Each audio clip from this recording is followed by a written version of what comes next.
जय जगन्नाथ।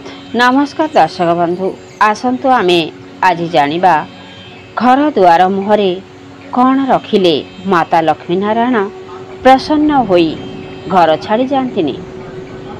वास्तुशास्त्र अनुसार गृहर प्रत्येक जिनिष उपरे शक्ति अछि, जेउथिरे कि गृहर सदस्य उपरे प्रभाव पकाई थाए। वास्तु हिसाब रे गृहर मुख्य द्वार रे किछि एमिति जिनिष रखंतु ताहा अत्यंत शुभ होई थाए। यह अर्थनैतिक समस्या को मुक्त करि थाए। एमिति जिनिष रखिबा द्वारा माता लक्ष्मी संतुष्ट होइबा द्वारा गृहर प्रत्येक कार्य रे मंगल होई थाए। आसंतु एबे जानिबा एही सबु कौन कौन।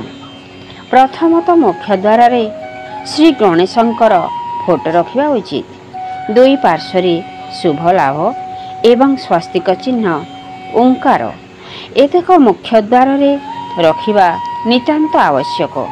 कुहा जाए गृहर मुख्य कवाट उपरे महालक्ष्मी दृष्टि प्रथमे पड़ी थाए, तेणु कवाट रे ए सबु रहिबा उचित।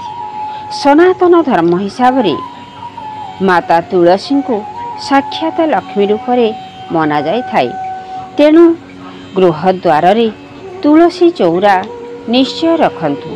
भगवान विष्णु प्रिय वृक्ष अटे। पुराण रे वर्णित माता शक्ति स्वरूपिणी निज पुत्र गणनाथ को द्वार देश रे रखी सुरक्षित मणि थिले, तेणु माता पार्वती आउ सबु देवादेवी आशीर्वाद रे जेउ गृह रे गणपति विराजित सेही गृह को कौनसी नकारात्मक शक्ति प्रवेश करे नहीं। घरर द्वार बंधरे सिंदूरर स्वस्तिक चिन्ह अंकन करंतु। यह द्वारा गृहर आर्थिक अवस्था स्वच्छल करिबा सह वास्तु दोष थिले कटि जाई थाए। निज गृहर अगणारे एमिति सुगंधित वृक्ष लगांतु जहा द्वारा माता प्रसन्न होइथांती। जेउ गृहरे बाड़ी बगीचार फूल फुटी हसी उठी थाए, सेई गृह हसी उठी थाए। वास्तुशास्त्र अनुसार जदि गृहर मुख्य द्वार रे सूर्य देवंकर यंत्र रखा जाए ताहेले गृहरे सकारात्मक ऊर्जा जाता हवा सह पिलामानंक पाठ विद्या बुद्धि रे उन्नति आसी थाए। धन धान्य रे गृह परिपूर्ण होई थाए। जेउ गृहरे प्रतिदिन संध्या दीप दिया जाए द्वार देशरे वृंदावती मूले गृहर इष्टदेवंक पाखरे ताहेले माता लक्ष्मी नारायण स्थिर होई गृहरे रुहंती। पितृदेव संतुष्ट होइथांती। पूजा कला समय सकाळ संध्या 3 थर लेखाए शंख ध्वनि हुलहुली ध्वनि करंतु माता प्रसन्न होइथांती। सेही घरर समस्त कुप्रभाव दूर हो जाई थाए, सुख समृद्धि बढ़ी थाए।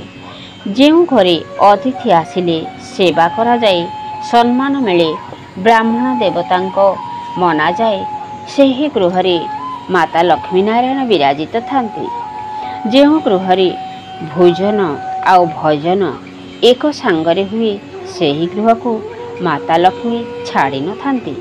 सप्ताह को थरे मध्य घरे झुणा धूप दियंतु, देखिवे सर्व देवादेवी संतुष्ट हुअंती झुणा धूप द्वारा। आउ घरर परिस्थिति मध्य सुधारी आसी थाए। प्रत्येक गृहरे लक्ष्मी होउचंती स्त्री। जणे स्त्री सूर्य उदय आगरु बिछଣା छाड़िबा उचित। आउ गृहर द्वारे छेरा पानी पकाई ओळई छोटी पद्मटीए दुआरे लिखिदेले दांडे दांडे माता जाउथिले पद्म फूल देखी चाली आसंती। सकाळ संध्या विभिन्न लोकंकर पदधूली पड़ी थाए, तेणु सफा करी पानी छेरा देले मंगल होई थाए। सकाळ 10टारे सुधा गृहर पूजा सारी देबा उचित। आचारे लक्ष्मी विचारे सरस्वती, तेणु स्त्रीर आचरण रे गृहरे स्थिर होई लक्ष्मी रुहंती। स्त्रीर व्यवहार मधुरतारे आसंती माता सरस्वती। ତେଣୁ କୁହାଯାଏ ମଧୁରତା ସଦାସର୍ବଦା ରହିବା ଉଚିତ। କୁଲାକୁ ଲକ୍ଷ୍ମୀଙ୍କର ପ୍ରିୟ ଅଟେ। ତେଣୁ ପ୍ରତ୍ୟେକ ଘରେ ବାଉଁଶ କୁଲା ନିହାତି ରଖନ୍ତୁ।